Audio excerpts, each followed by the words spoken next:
who want to build a community and share other women's stories.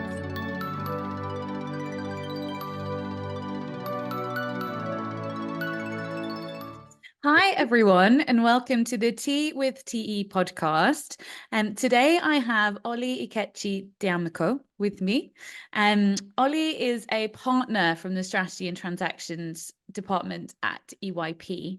And today we're talking about leading with impact, which is something that is particularly of interest to Oli, and she has some very interesting ideas to share around this. So I'm really looking forward to the discussion. And Oli, thank you so much for joining us today. No problem at all. Thanks for having me. Of course. And just so people know who you are, obviously we do, but everybody else doesn't as much. So if you wouldn't mind, if we could start with just some brief introductions and particularly a bit of an overview on your career to date. Oh God, I never know how far back to go with this question. But yeah, sure. So I am, most people call me Oli. My full name is Oli Ikechi D'Amico.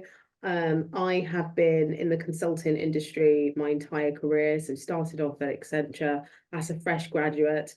And I think really quickly, fast forwards, just over 10 years, I made partner with Accenture. And then a couple of years after that, a few years after that, I joined Ernst & Young, so EYP Parthenon, whereby I focus on strategy and transactions, so helping clients in the financial services space with their biggest complex transformation programs, their biggest strategic initiatives from a business perspective, and then also mergers and acquisitions. And it's what I've done my entire career, also when I was with Accenture. So definitely comfortable in that space. I think another bit about me, just from a work perspective, is I do like to push boundaries. So most people who know me will know me as somebody who is opinionated, but not opinionated, and hopefully not the horrible person that you don't want to work with, but actually opinionated in hopefully an interesting way. So yeah, that's definitely a big part of my kind of my character. And I think I'm going to leave it there. There's a lot. I feel like there's a lot more to say about who I am, but I think I'll leave it there, and I'll kind of, I'll let you tease your audience a little bit with Of some course, and I'm sure some more will come out along the way. And I just touched upon it in terms of the intro there and impact leadership. And I know that that is something that you're very passionate about. What does that mean to you, thinking about impact and leadership? Yeah, it's definitely passionate to me, for sure. And I've tried to kind of gather my thinking. I'm a real thinker, which is why I guess I do strategy. Yes. So I like to kind of think about things, and then I like to, like a good consultant, I guess I'm in the right industry. I Yes. like to pull together frameworks and think about how to actually solve those problems that I might be thinking through. And I think for me, being led with impact and supporting other people on their journey in their careers and having some level of impact on the people around me, whether it's my clients, my colleagues, my communities, has been something that I've been quite focused on, for sure, for the last probably seven plus years. Certainly once I made partner, even more. And I used to have a way of defining that. And, largely I would talk about being driven by impact and focused on things like inclusion and also innovation. And I think as time has gone on, and certainly over the last, probably 2 years, and certainly the last 12 months, I whether or not I've gone through more experiences myself, I've seen more experiences myself. I'm running a whole bunch of new initiatives for clients where I'm talking to the most senior people, of the biggest organizations, and I'm talking to them, the CEO and their leadership team, and we're talking about how to have impact. Ultimately, that's what we're talking about. And that's going to then trickle through to the rest of the organization, and the ramifications of what you can do if you lead with impact are huge. So for me, it's I'm connecting all these dots together in terms of, okay, I'm very valued driven. And as I said, 7 years ago, I started thinking about, okay, what's the legacy I want to leave? What's the why am I wired the way I am? What's the purpose I have, etc. I came up with this notion of I'm driven by having impact. And there's a reason for that, which again we may uncover. And as I said, over the last couple of years and certainly 12 months, I think it's crystallized in my mind this term impact leadership that I promote. And I'm a big champion of this, and I'm getting people to talk more and more about this. But for me, impact leadership is acknowledging that leadership ultimately is not a noun. It's not a thing that you earn because your title says leader, or because your title starts with a C, or because your title says head of. It's something that you're actively doing. And I think when we're given the badge of honor to be a leader, it's something, it's something of importance. But actually, I think if you take away that badge of honor, if you take away my role title, what am I doing? Who am I? What am I actually doing? And if I'm not leading with impact, then I just have a role title. So for me, leadership is not enough, right? To be a leader, that's not enough. The bar is here. I feel the bar is very low in a lot of firms, in a lot of organizations, because we accept a low bar, for a number of different reasons. And I think there are some standout leaders across lots of different organizations, but probably we need to be pushing everybody to get to that bar, so that when you are in that position of leadership, right, regardless of your role title, but when you're in that position, you have some sort of framework to base your leadership off of. How do we know that you're successful? How will you know that you're successful? I think we've talked a lot about kind of management, right? And what it means to be everyone's heard of something of another around management versus leadership. Good leaders don't manage, right? Managers just orchestrate and they just make things happen, but they don't lead. But we don't actually hold leadership in the same spotlight. We just accept that you're a leader. Zilch. I don't need to say anything. I don't need to, I don't need to maybe challenge you. I don't need to put my hand up and maybe suggest a new way of doing something. Leadership has become enough. But actually, for me, leadership is the most powerful thing an organization has if they lead with impact. And for me, I've crystallized that now into a new definition of 3 E's. So for me, the first part of impact leadership is your ability to have equitable or give equitable value. So for me, that is anything you do, anything I touch, I want to be adding value, right? I'm on this podcast. Do I think I can add value? Probably. That's why I'm doing it. I work with my clients. I work with colleagues. I work with people who report into me, people who I report into, and so on. Anything I touch in my working life and also in my personal life, I want to try and add value to somebody. A client, a colleague, a person, whoever. Even if it's just one person, that ripple effect is enough for it to spread through others.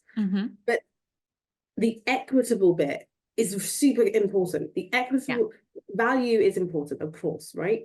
But the equitable bit is even more important, because that tells me that if I have a team, for example, I want to deliver value to that team. Maybe I want to motivate them, inspire them, upskill them, whatever the value is. I want to succeed on the project and they're going to get congratulations on the back of it, whatever the value is. But I want to also do it in an equitable way. So I want to acknowledge that I have differences in my team. I want to acknowledge and include people. And I can only include people if I acknowledge that I have Sarah, Bob, Anil, Tunde, whoever is on my team, and they all may have different starting positions. They all may have different experiences, and they all therefore will require a different way of engagement, a different way of interacting, a different way of bringing them in, whatever the story is. But I need to be able to deliver equitable value to the people that I'm working with, whether it's my team members, whether it's my clients. I could have the exact same exam question from 2 different clients who say, hey, I need some help on Gen AI. Tell me how to do it. But actually, doing a copy paste job and copying the report that I'm going to give to one client and doing, you know, doing a few amends isn't really helping, right? No. The equitable bit comes in really understanding the depth of each person in your, you know, each person that you're serving, right? Each person in your audience, whether that's the different clients in this example. So the equitable bit for me is the real importance. So that's number one. Yeah. I'll try and hurry this up. So no, this is good. This is good. Okay, fine. So the second point for me in terms of impact leadership is emotional maturity.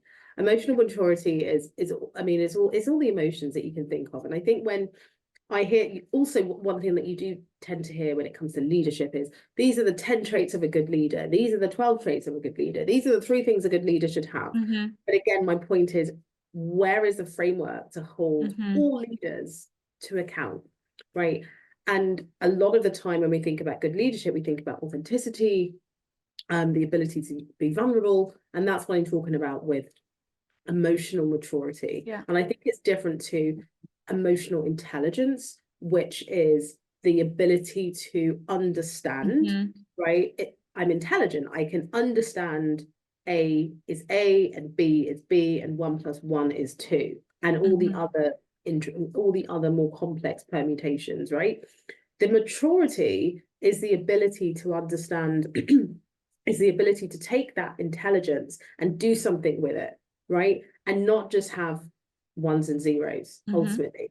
And not just be intelligent by knowledge, but be intelligent by application. That's the maturity, the ability to listen to somebody speaking about their experience and sense that actually they're not giving you everything because they don't feel comfortable, and maybe leaning in a bit to make them feel comfortable, right? So that phrase, the phrase that many people have used in the last couple of years, you know, I want to be my whole self. I want to bring my whole self to work. I want to, you know, get comfortable being uncomfortable. They can only get comfortable being uncomfortable if we allow if the environment allows them to get uncomfortable. And that's the bit that I'm talking about. It's the bit of knowledge, right? Intelligence, and translating that into actual action, right?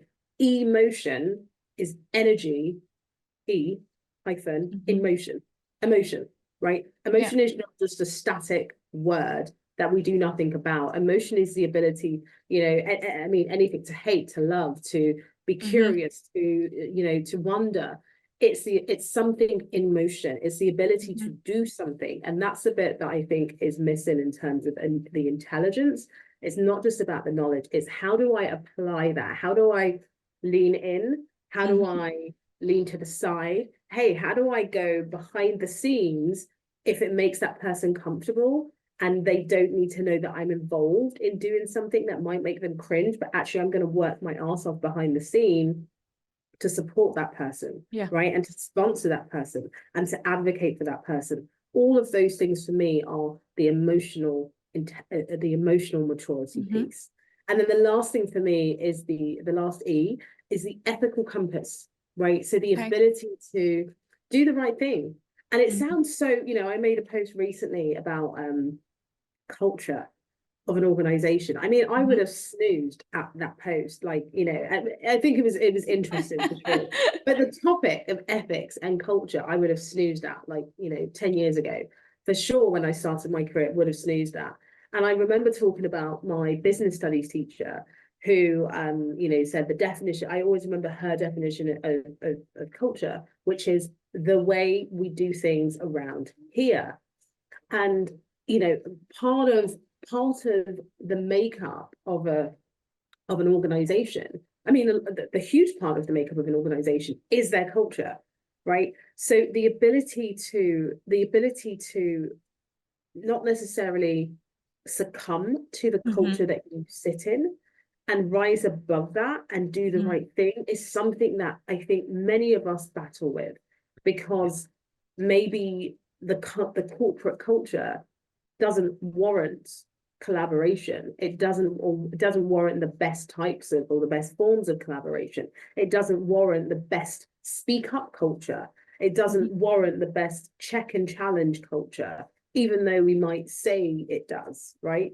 So your ability to kind of navigate through all of that, all of those kind of headwinds, right? All of those issues, and say, let's do the right thing, right? We all have this thing called gut instinct. We know what is right from wrong. Even my 18-month-old will know what is right from wrong. Whether or not she can actually do something about it is a different thing, right? But we all have that ability to understand right from wrong, and I think that piece of ethics is hugely important. It could be the detriment to an organization, and that's also what I talked about in this post. If you think about a lot of companies who have not survived, corporate extinction is a reality. I'm talking big companies who have not survived based on corporate culture. If you unwind and unravel the whys and the hows and the whens, it comes down to somebody doing something that they weren't meant to be doing, and then a group of people doing things that they weren't meant to be doing. Right. And that doesn't even need to be anything seedy. That could just be cutting corners a little bit. You cut corners a little bit, you then normalize deviance. Everybody doing it, right? Let's just cut corners all the way round. It could also just be excluding people in a different way, and then you cut off part of your blood supply. You cut off your creativity, your innovation, and guess what? You can no longer survive things like COVID. We've all seen casualties of that. So the ability to just be able to cut through corporate culture and be focused on doing the right thing is something that is really underrated. But it's for me, it's one of the most powerful weapons an organization has. So for me, impact leadership is the thing that I think really is going to set apart organizations and leaders and influencers in today's world. Because remember, influencers don't need to have a title. They are just doing things. They are impacting already, whether they're 12, whether they're 10, whether they're 15, whatever it is. No one cares, right? What we care about is your ability to gather people and follow you because you are delivering a valuable service. And I think we have to be doing that in our corporate leadership as well. So impact leadership, the ability to have real impact on real people's lives and add value. And you do that by delivering equitable value, being emotionally mature, and then also having the right ethical compass. And do you think, so you touched upon it there as well, like obviously the difference of management versus leadership, and it is different. And I do think the ability to have impact as a leader comes from the person, but like you say, it also comes from the organization, from the culture that you're building, comes from many different things. But like you said, I think a lot of people probably don't have the tools or the knowledge to know how to do that. I think sometimes as well, it's kind of time versus money scenario, right? People are, well, I'm your manager, so I'll just get things done, but I won't lead you. And you put your best people into management roles, but they're not necessarily naturally born leaders. And so how can you then help them to go along the lines of the principles that you've just talked about to actually become useful to their team and to actually be more inspirational? Because I think there's a real fine line, and I think there's probably not many people that know how to do it well, that can actually understand the difference between the two. I think it's hard, isn't it? I think to actually pinpoint that. It is. We are talking about a utopia world where we set a higher bar as organizations, as employees, as people who are part of an organization, as leaders ourselves. We have to set the bar higher, because if we don't, and if we say, hey, it's just too hard to get there, then we've just normalized bad behavior, right? Which is doing nothing. Doing nothing isn't an option, because the world is advancing, right? How we interact with each other, the things that we value has changed, we have been forced to change and to reevaluate what we value. And this all is a topic of value, right? Impact leadership is the impact, the positive impact that you can have on someone. So Yeah. I definitely appreciate that it's almost this like utopian stage of this is where we want to get to, but we have to have that if we can even achieve 50% of it, right, of the goal, first and foremost. Secondly, I have literally had this conversation with a whole, like probably like 300 plus people, or probably even that's only in the last 3 months. So probably, 1,000 different people I've been speaking to, senior people, senior leaders on this topic for the last year in organized sessions. And it's definitely something that we all need to upskill in, right? Yes. Even me on many different, each one of those three can drill down into many different aspects. Yeah. Right. So there's definitely areas where we all need to upskill in. And I think for me, it's making sure you do need to, there will be a level of weed out, right? There will be a level of people who are just going to resist change and just going to want to lead in the ways that they've been doing before, which are not constructive for a business, which are not leading by value, and not leading by the right ethics and doing the right thing. And they're certainly not leading by being, emotionally mature and available with all the people around them. So those group of people, I think that there's an easy solution for. The people who are in, there's always a bit of a quadrant, right? So the top right or bottom right, whichever way you want to look at it, I think there's an easy solution for. Opposite to that are the people who understand the concept and really want to do something about it. And they're the ones I think that you can easily solve for, as well as the other two quadrants, the people who probably a little bit of both, and or a little bit on the fence in terms of we know we need to do this, but there's a little bit of hard, it's a little bit hard, there's a little bit of skepticism, etc., etc. And they basically end up wanting to do stuff, but then they succumb down back to cultural corporate norms. Yeah. Which then make it hard for them to do the right thing, because actually it's quicker to just do it myself, right? It's quicker to just not give you feedback and not lead properly and just do it myself. Or it's quicker to not bring all of these different people in to get their opinions and actually have creativity and diversity of thinking because I want to hit that deadline. Right. So I think that the three groups, I think there's one group that's easy to solve for. I think the other three groups require some level of, coaching, some level of, interaction, of training on these topics on a constant basis, up until a point where it's embedded into the organization, and it has to be embedded into the organization by senior leadership. And the people I've been talking to over the last year, it's all driven by senior leaders. So there are organizations and firms and leaders who really understand this concept. They understand the importance of all the things that we've just been discussing and are doing things within their organization to make changes. Are they going to see changes immediately? No, but are they on the right path? Yes. So, I agree that it's going to be hard to implement, but that's not the excuse for anyone not to raise the bar in leadership, because if we're not raising the bar, it's the minimum requirement. Yeah. Minimum requirement for any organization to compete now, impact leadership. Yeah.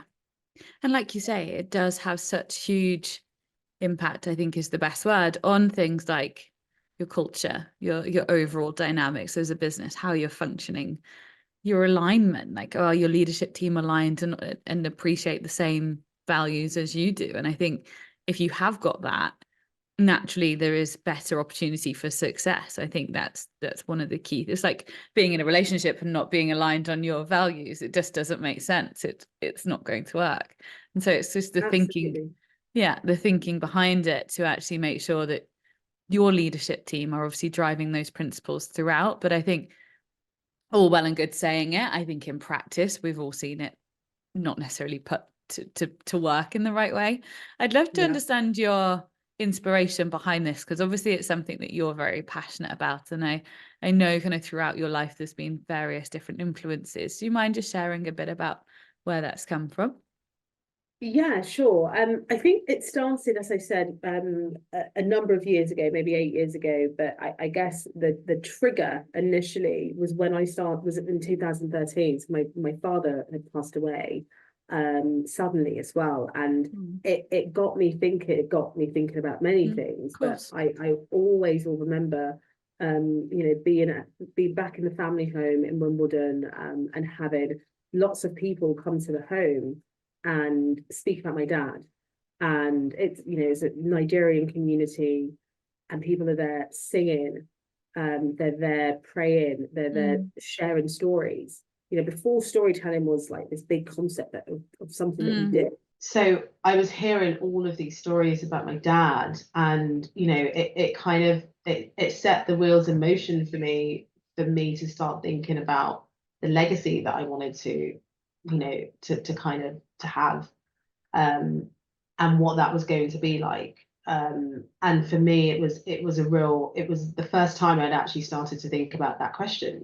What's the legacy that I'm going to have on other people? And it certainly wasn't in an egotistical way. It was much more of a, here is this man who has done so many things for his community, and so many things that I was unaware. And how do I match that? How can I match that? What the hell am I doing right in life?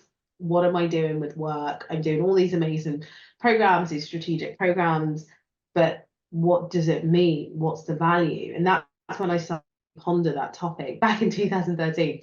What's the value?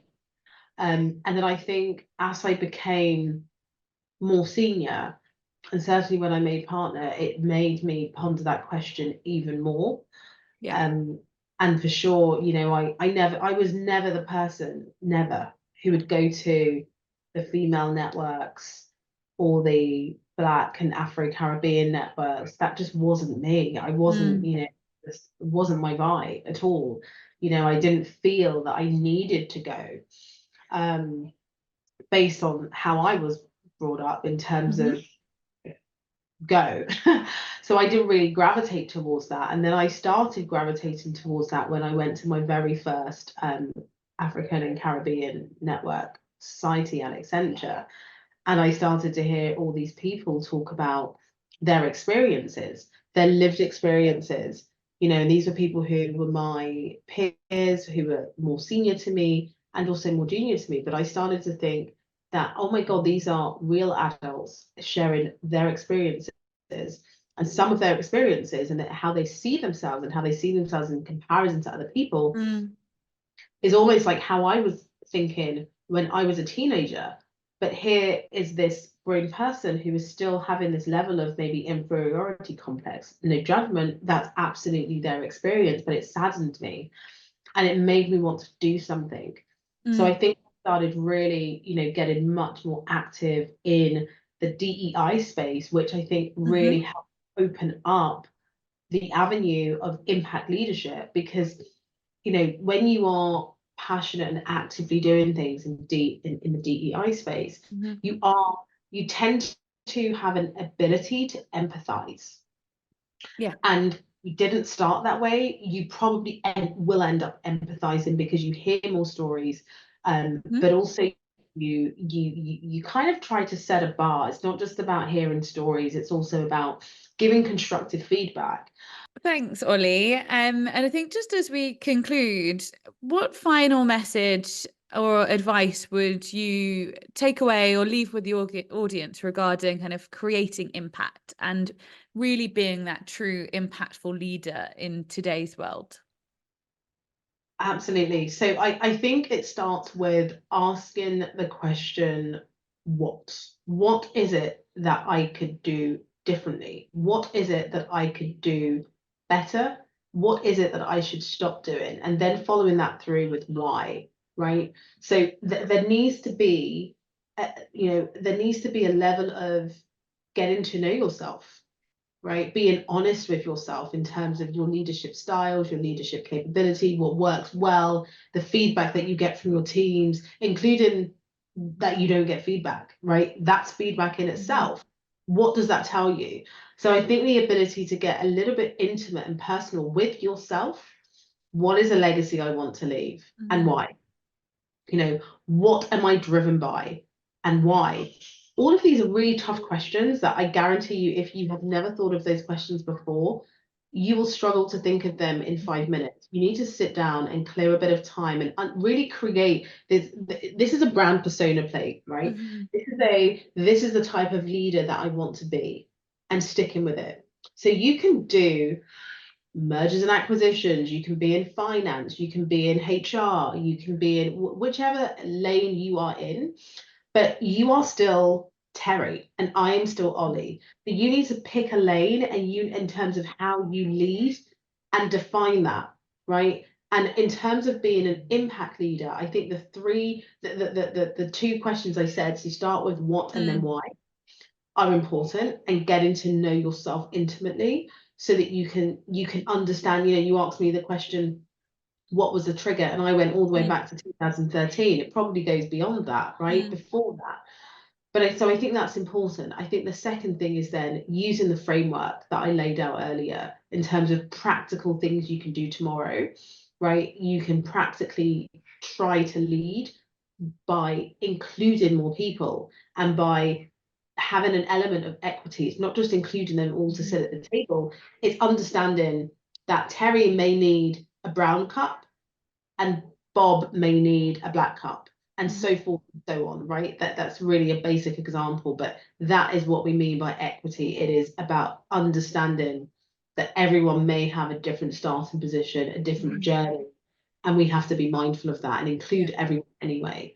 The second thing is the emotional piece of being able to advocate for other people, and that means sharpening your storytelling. It means being open and authentic and vulnerable, and allowing people to see that side of you so that they can connect with you, they can share more, because once you show that it's okay to share, they will be okay sharing. And that phrase we talked about earlier in terms of getting comfortable being uncomfortable becomes easier, because you're allowing me, you're providing me the environment to get uncomfortable, right? I'm not going to be seen as an idiot if I start crying and actually telling you how I am, right? You know, that question, how are you?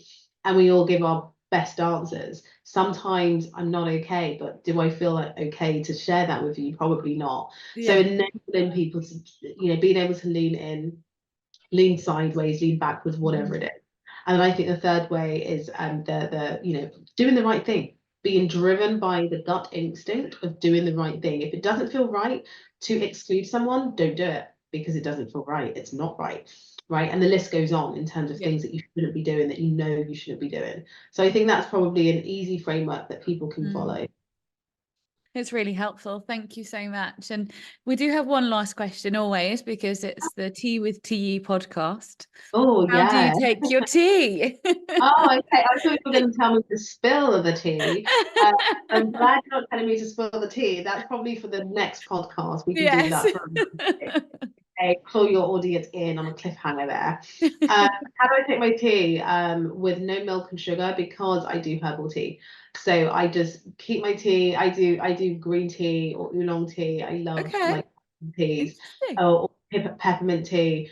But I also hate it if people don't, like, if they do not, sorry, I also hate it when they take the tea bag out. Too soon. I need the tea in. So keep my tea bag in, and that's Agreed. it. Need some I'm hot water. glad that we're on the same page with that. Like, who told you to take it out? It's okay. It's okay. In. Leave it in. Yeah. Oli, thank you so much. And there's so much wisdom. And do you know what? I think we really should catch up on another, because I know there's so much that you do as well around, like, you kind of just touched upon it there, those 3 E's, but the branding piece, how that aligns with you as a person. So maybe that's a follow-up for us to we definitely do. I feel like, yeah, we've had a lot of stops and starts because of technology. Yay. Let's do a part 2, definitely. We should. But thank you so much. Enjoy your evening. I will speak to you soon. Thanks so much. Bye.